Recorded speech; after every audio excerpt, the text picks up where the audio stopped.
불자 여러분 반갑습니다. 할 수 있을 때 공부합시다. 지금이 바로 그때입니다. 불자 여러분, 오늘 진심법문 시간에는 자리타의 수행과 관음신앙이라는 주제를 가지고 말씀을 드릴까 합니다. 이 전통적으로 초기 불교 당시의 수행 목적은 열반과 관련된 벽지보리의 정과를 얻는 수행을 목표로 삼았습니다. 그 수행법으로 선정수행과 조도수행을 주로 실천하였는데, 이 수행을 통해서 열반과 관련된 깨달음을 정득하게 됩니다. 그러나 대성불교에서는 상구보리 하와중생이라는 대성불교의 이념에 맞추어서, 즉 상구보리란 일체우주법계의 참된 진리를 깨닫기 위해 반야바라밀다 수행을 하였고, 하와중생이란 중생을 구제하기 위해서 삼막삼불의 수행을 통하여 성불을 정득하였습니다. 이처럼 초기 불교 수행은 출가성 위주의 해탈지향적 수행이었다라고 한다면, 대성불교는 보살도 위주의 중생구제적 불교 수행이었습니다. 이 열반과 관련한 벽지보리를 정득하기 위한 초기 수행법 중에서 선정수행이 가장 으뜸이었습니다. 이 선정수행은 반야의 지혜를 얻고 성불을 이루기 위한 마음 닦는 수행으로서 생각을, 즉 망상을 쉬는 것을 의미합니다. 이를 위한 선정수행에는 초기 불교 전통에서 사선정수행이라든지 또 사무색정수행, 그리고 멸진정, 이 구차재정의 수행 방법을 제시하고 있습니다. 이 선정이라는 말은 하나의 대상에 정신을 집중시켜서 마음이 산란하지 않고 통일된 상태에서 진리를 올바르게 사유하는 것을 말합니다. 그래서 선정을 수행하는 목적은 바로 마음속에 번뇌망상을 제거하고 본래 진여 본성의 청정한 마음에 개합하는 데 있습니다. 그러므로 선정수행은 산란한 마음을 끊을 뿐만 아니라 이와 동시에 마음을 한 곳에 집중해서 진여 본성의 청정심에 개합하는 데 더 적극적인 목적이 있는 것입니다. 이처럼 선정수행은 진여 본성의 반야지혜를 얻기 위해서 반드시 해야 할 필요한 수행입니다. 이 선정수행의 핵심은 삼매입니다. 삼매. 이 삼매라는 말은 인도말로 삼마디라고 부르는 말의 음력인데, 뜻으로는 집중을 의미합니다. 이 집중에 들기 위해서, 즉 삼매에 들기 위해서는 욕심이나 분노, 흥분, 졸음, 이 의혹 등과 같은 번뇌가 반드시 제거되어야 합니다. 불자 여러분, 이 선정수행의 궁극적인 목적을, 결론을 내려본다면 선정수행을 통해서 집중 삼매에 이르러 무변별지를 만들고 그 일심의 경지가 된 상태에서 그 진여의 일심으로 삼라만상의 일심의 연기법을 보아 깨치는 것입니다. 이것이 바로 선정수행을 해야 하는 목적이며 이유입니다. 또 사선정 수행은 이 선정 수행 속에서 대표적인 수행이라 할 수 있는데, 색계의 천인들이 수행하는 4가지 선정을 말합니다. 마음이 하나의 대상에 집중된 상태인 심일경성의 선정을 기반으로 닦는 수행입니다. 부처님께서도 붓다가야 보리소나무 아래에서 제산정에 들어서 산명을 얻게 됩니다. 천안통이나 숙명통이나 누진통을 얻어서 12연기법 등의 우주의 진리를 정득하여 부처님이 되신 것입니다. 또 선정수행의 두 번째라고 할 수 있는 이 사무색정은 욕계, 색계, 무색계의 3계 가운데 무색계에서 수행하는 선정을 말합니다. 다시 말씀드리면 모든 물질적인 속박을 받지 않게 된 마음의 경계를 네 가지 단계로 나눈 것이라고 할 수 있습니다. 이 사무색정의 네 가지는 첫째가 공무변처입니다. 둘째가 식무변처이고, 셋째가 무소유처이고, 넷째가 비상비비상처를 말합니다. 이 공무변처라고 하는 것은 허공이 무변한 것임을 관찰하는 것이고, 식무변처는 마음의 작용이 허공과 같이 무변한 것임을 관찰하는 것이고, 무소유처는 그 어떠한 것도 대상이 없다고 관찰하는 것입니다. 그리고 비상비비상처는 생각도 없고 생각이 없는 것도 아니라고 마음을 관찰하는 선정을 수행을 가리키는 것입니다. 그리고 마지막 선정수행 속에서의 멸진정은 마음의 작용이 구체적으로 눈이나 귀나 코나 혀나 몸이나 또 의근이라고 하는 육근, 육식의 작용이 완전히 멸한 선정의 경지를 말합니다. 이 멸진정의 경지는 아라한과의 바로 미친 불한과인 아나함의 수행을 말합니다. 그리고 이 선정수행을 도와서 제시하고 있는 수행법이 조도수행인데, 이 조도수행 또한 벽지볼이라고 하는 수행의 정과를 얻는데 아주 큰 도움이 되는 것입니다. 그래서 이 조도수행을 조도라는 말에서 알 수 있듯이 선정수행을 보완하고 도와주는 수행을 말하는 것입니다. 조도수행에서는 모두 7종류의 37가지 조목을 제시하고 있습니다. 간단하게 말씀드려 본다면 37가지 조목이란, 첫째, 사념처 수행을 얘기하고, 두 번째는 사정근을 얘기하고, 세 번째는 사유의적을 설명하고, 네 번째는 오근, 다섯 번째는 오력, 여섯 번째는 칠각지, 그리고 마지막 일곱 번째는 팔정도 등을 모두 합한 것을 37조도품이라고 합니다. 이 조도품 수행을 또는 37보리도법이라고도 부르는 것입니다. 이 37보리도 수행법이 바로 선정수행을 도와주는 조도수행인 것입니다. 자, 대성불교에서는 불교의 궁극적인 목적이 어디에 있느냐 하면은 성불과 함께 중생구제를 완성하는 것이라고 할 수 있습니다. 그래서 대성불교의 염원은 불자 여러분들도 잘 알다시피 상구보리 하와중생인 것입니다. 이는 불교의 근본 정신입니다. 상구보리의 의미는 우주만물의 근원인 진여본성의 진리를 깨닫는 것입니다. 하와중생은 중생들을 생사윤회의 고통에서 벗어나게 하고 행복과 깨달음의 세계로 인도하는 것입니다. 이러한 불교 신앙의 중심에는 석가모니 부처님을 비롯해서 수많은 보신 부처님과 보살님들이 등장하고 있습니다. 이러한 대성불교의 이념을 완성하기 위해서는 중생을 구제하는 대비행의 실천과 함께 부처님과 보살들의 원력과 가필력에 의지하는 타력 수행이라고 할 수 있는 기도 수행을 반드시 병행해야 하는 것입니다. 부처님의 지혜광명의 무량한 공덕의 가필력과 원력에 의지하는 타력 수행은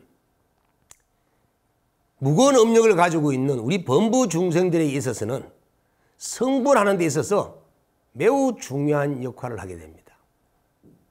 그래서 대성불교에서는 법신으로서의 우주적인 부처인 법신불과 아미타 부처님이나 약사열애 부처님 등의 보신불들에게 기하고 예배하는 그러한 신앙이 발달하게 되었고, 특히 부처님이나 보살님들의 원력과 가필력에 의지하는 기도 신행이 대성불교에서 발달하게 되었던 것입니다.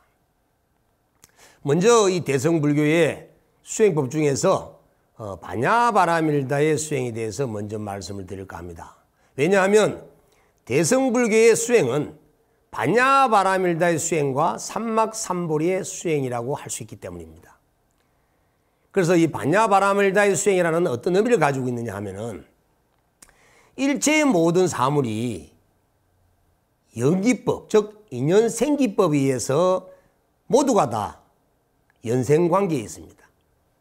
존재와 존재 간에, 존재와 전체 간에, 인간과 자연과 우주 간에 일체 만유 만물은 모두가 연생관계에 있기 때문에 벽지보리의 깨달음인 열반 역시도 이 연생관계, 생사와의 연생관계에 있다는 이 연기법을 이해한다면, 그리고 연기법에 의해서 모든 것이 나타나고 사라지기 때문에 본래 그 자성이 공하다는 사실을 아는 반야지의 의지에서 열반을 뛰어넘어서 성불에 이루고자 하는 수행이 바로 반야바라밀다의 수행인 것입니다. 다시 말씀드린다면 이 반야바라밀다라고 하는 지혜를 가지하는데, 이 지혜를 갖는다는 것은 일체 만유가 연기법에 의한 연생관계이기 때문에 벽지보리의 정과인 열반 역시도 생사와 연생관계에 있기 때문에 공하다는 것입니다.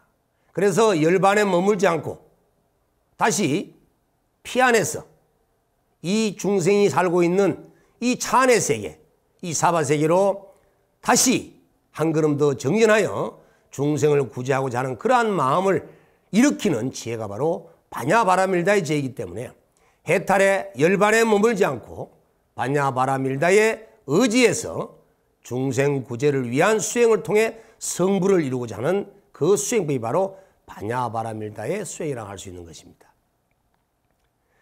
불자 여러분, 이 대성의 반야부 경전에서는 한결같이 반야에 의해서 피 안에 도달한 것이라고 여러 곳에서 강조하고 있습니다. 그러므로 이 대성의 수행은 먼저 반야바라밀다를 실천해야 하는 것입니다.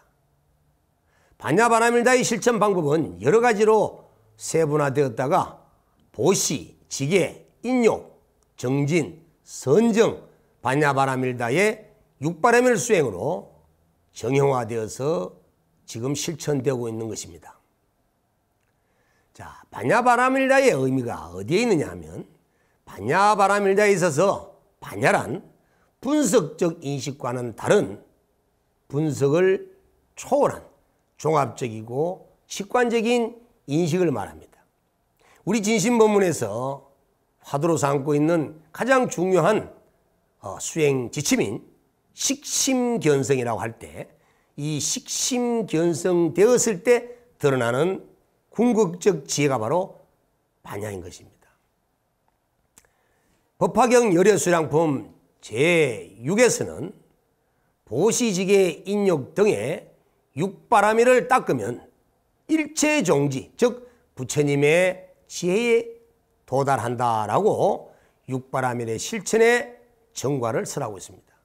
이 말씀은 바라밀의 수행이 부처님의 지혜를 정득하기 위한 수행 과정이라는 사실을 분명히 증명한 가르침이라고 할 수 있습니다. 또 대품반야경에서는 육바라밀의 덕목에 대해서 이렇게 설명하고 있습니다. 능히 베푸는 것이 보시바라밀이고 번뇌가 없는 것이 지계바라밀이고 어떤 어려움에도 변하지 않는 것이 인욕바라밀이고 굴복하지 않는 것이 정진바라밀이며 마음을 가다듬는 것이 선정바라밀이고 모든 생각과 분별을 버리고 떠나는 것이 반야바라밀이다라고 설하고 있습니다. 반야바라밀의 수행은 대부분 육바라밀의 실천법으로 나타나고 있습니다. 그러나 화엄경 10지에서는 육바라밀에다가 방편바라밀, 원력바라밀, 지바라밀 등의 4가지 바라밀을 추가해서 10바라밀의 실천 과정을 제시하고 있습니다.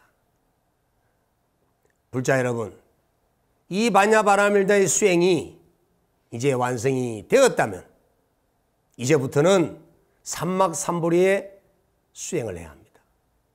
이 삼막삼보리라는 말은 부처님의 궁극적 경지를 뜻하는 것입니다.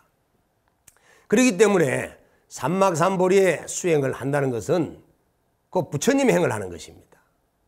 반야바라밀다의 수행을 통해서 육바라밀 수행을 성취한 뒤에 수행자는 반야바라밀다의 피안을 뛰어넘어서 부처님이 되기 위한 마지막 수행으로 중생을 구제하기 위해 다시 중생의 세계인 이곳으로 돌아오는 수행이 바로 삼막삼보리의 수행인 것입니다. 반야바라밀다의 수행은 아직 삼막삼보리 즉 부처님의 경지가 아닙니다. 왜냐하면 그것은 피안에서의 소식이기 때문입니다. 피안에서의 소식뿐만 아니라 중생이 살고 있는 차안에서의 소식 역시도 하나로 통일되었을 때, 회통되었을 때 진정한 성부를 이룰 수가 있는 것입니다.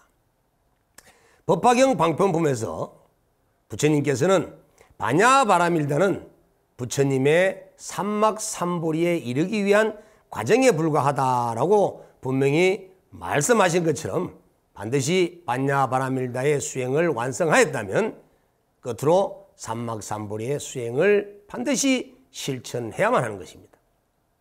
자, 그러면 삼막삼보리의 수행을 위해서 무엇을 해야 하느냐 하면은 첫째, 원바라밀을 수행해야 합니다. 성부를 위해서는 스스로 부처님의 지혜를 얻어서 부처가 되어 불국토를 건설하겠다는 이 서원을 아주 태산같이 세워야 하는 것입니다. 그렇기 때문에 반야바라밀다를 성취한 수행자들은 이제 부처를 이루고 싶다고 희망하고 그것을 반드시 실현하고자 하는 결심을 해야 하는 원을 굳건히 만들어야 하는 것입니다.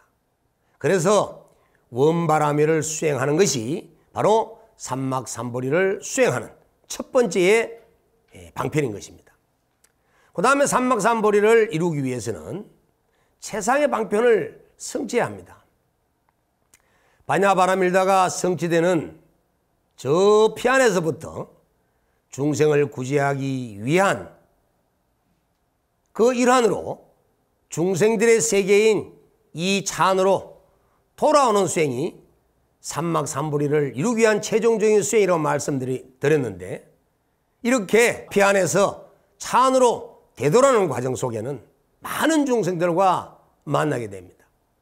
그 만남 속에서 피안의 가치를 실현하기 위해서는 수많은 방편들이 필요한 것입니다. 그 특별한 방법이 바로 방편바라밀입니다. 방편을 교묘히 성취해내는 것, 이 또한 이 차원의 수행인 것입니다. 묘법연화경 서품에서 말씀하기를 방편이 완성되고 직연이 완성되는 것이 부처의 경지다라고 규정하고 있습니다.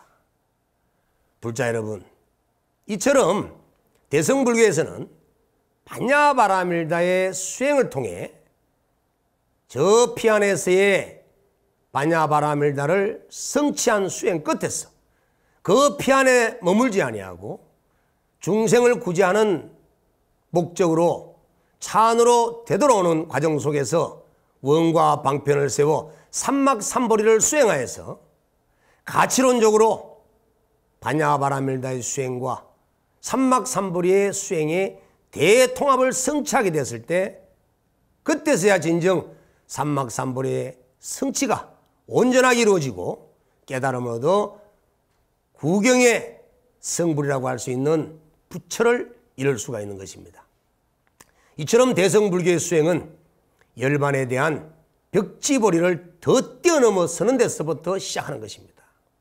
그래서 육바라밀 수행을 통해 성취하고 바라밀다를 성취하고 그런 뒤에 중생을 위해서 중생을 구제하고 성불시키기 위해서 이 차안으로 향하며 서원을 경거히 하고 두루두루 방편을 써서 마침내 삼막삼보리를 성취하는 것이 대성불교의 수행이라고 할 수 있는 것입니다.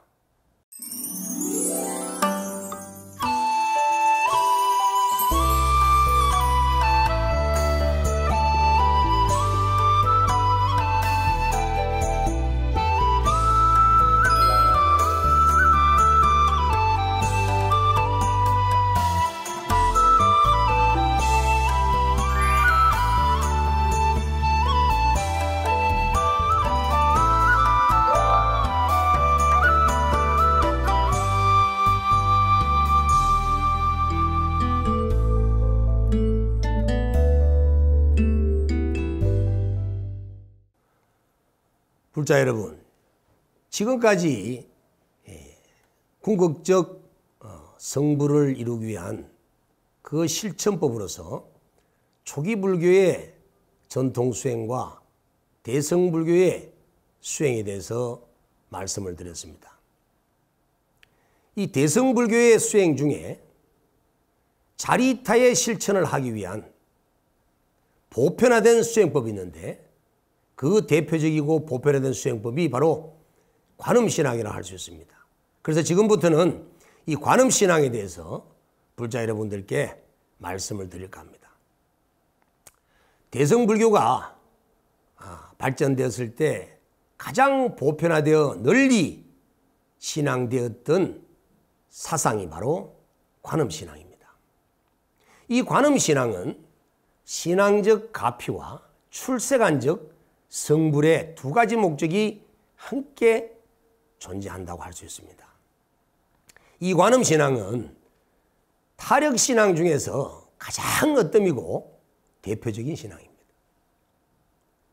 관음신앙은 대성불교의 사상 속에서 세상을 구하고 남을 이익되게 하는 이타구세의 보살사상으로서 불교의 기도신앙 세계에 큰 비중으로 자리하고 있습니다. 그래서 이 관음신앙은 우리에게 현실적 괴로움을 극복하게 할 뿐만 아니라 지혜를 얻어서 깨달음의 세계로 나아갈 수 있는 밝은 희망의 길을 제시해주고 있는 사상이라고 할 수 있는 것입니다.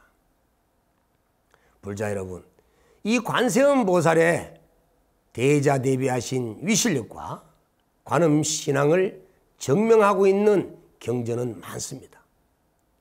오늘 여기에서는 그 묘법연화경 관세음 보살 보문품을 중심으로 말씀을 드릴까 합니다.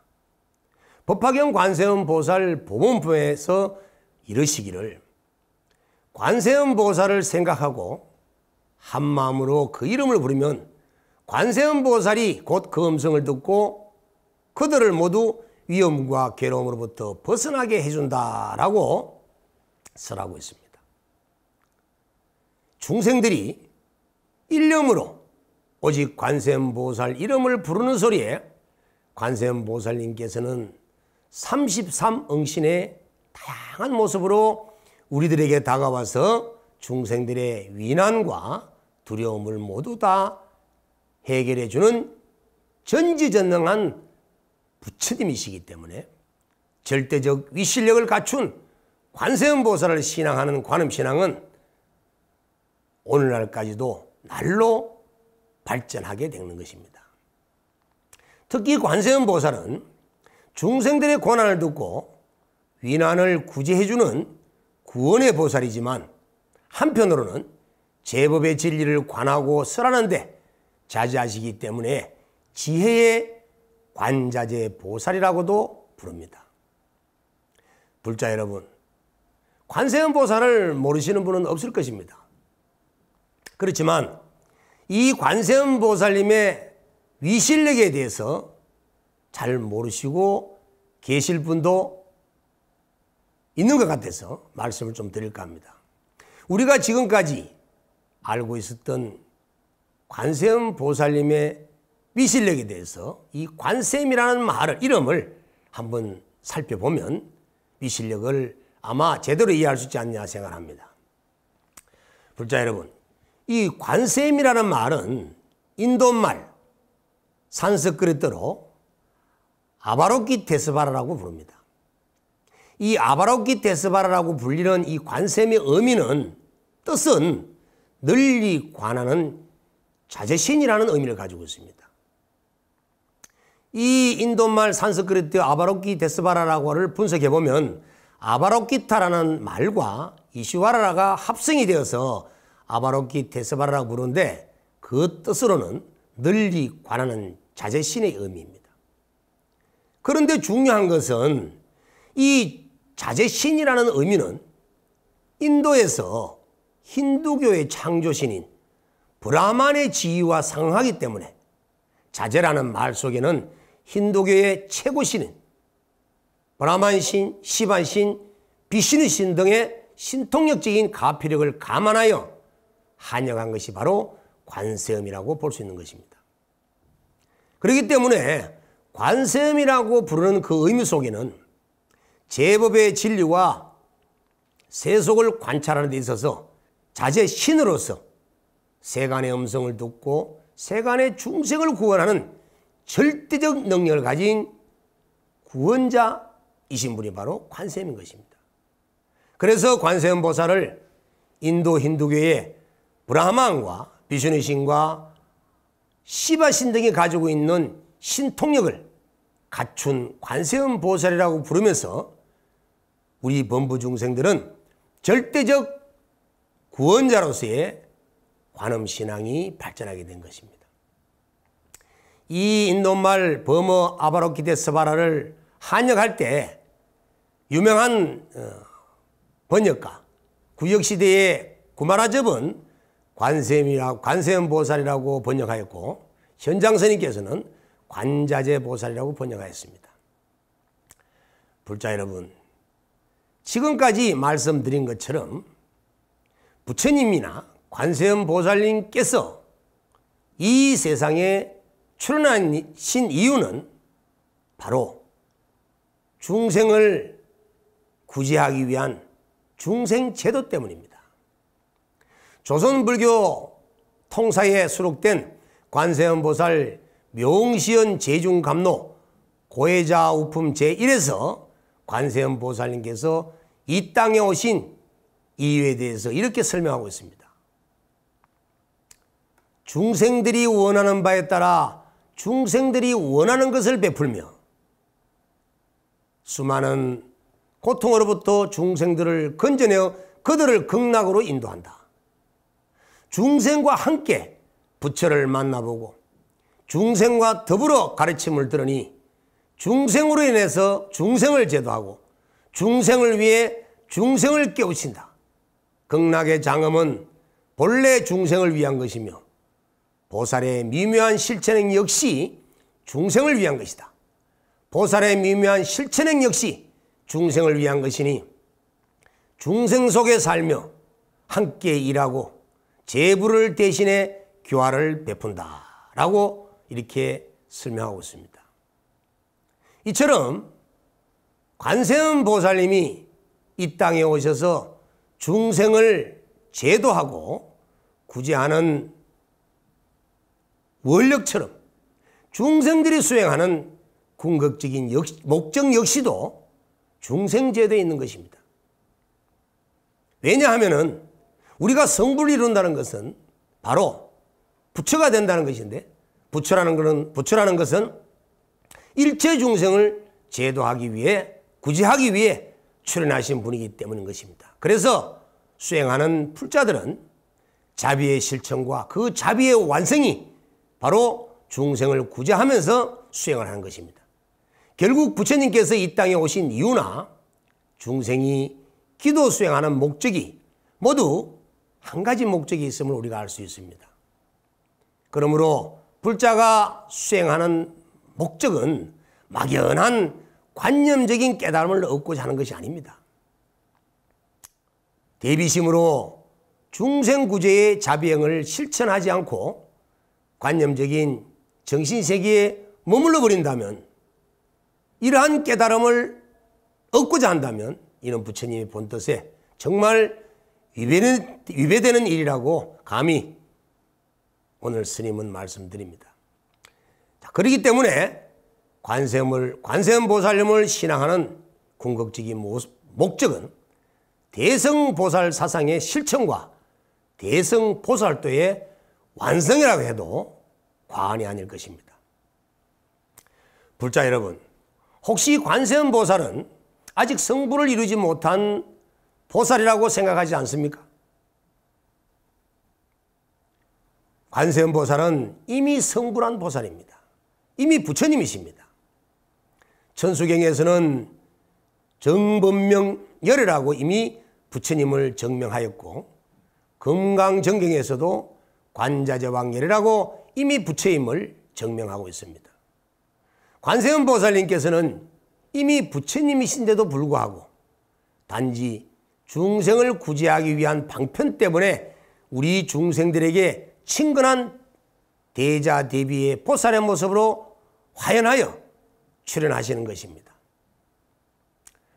이 관세음보살의 출연하시는 응용과 경전에서 어떻게 근거를 하고 있냐 보면은 부처님 관세음보살님께서는 중생의 성품과 욕망이 다양하고 중생의 종류가 아주 다양하기 때문에 관세음보살님의 응연의 모습도 헤아릴 수 없다라고 말씀하고 계십니다. 관세음보살님께서는 때로는 부처님의 모습으로, 때로는 신의 모습으로, 때로는 인간의 모습으로 중생의 욕망과 근기에 맞추어서 때론 33응신으로, 때로 34응신을 하면서 중생을 구제하고 계시는 것입니다. 이러한 사실들에 대해서 경전적 근거로는 법화경 보문품에서는 33응신의 구세자로서 관세음보살님을 증명하고 있고, 묘음보살품에서는 34응신의 모습을 말하고 있습니다.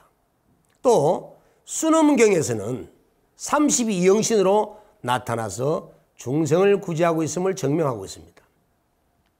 특히 이 대자대비의 관세음보살님은 그 신통력으로 육도 윤회의 세계에서 직접 보신을 놔두시는데, 때로는 육관음의 모습을 나타내기도 하고, 때로는 8대 관음의 모습을 나타내기도 하고, 때로는 11명 관세음, 때로는 42수 관세음, 때로는 천수천한 관세음보살의 모습으로 아주 다양한 변화의 모습으로 나투면서 중생을 구제하고 계시는 것입니다.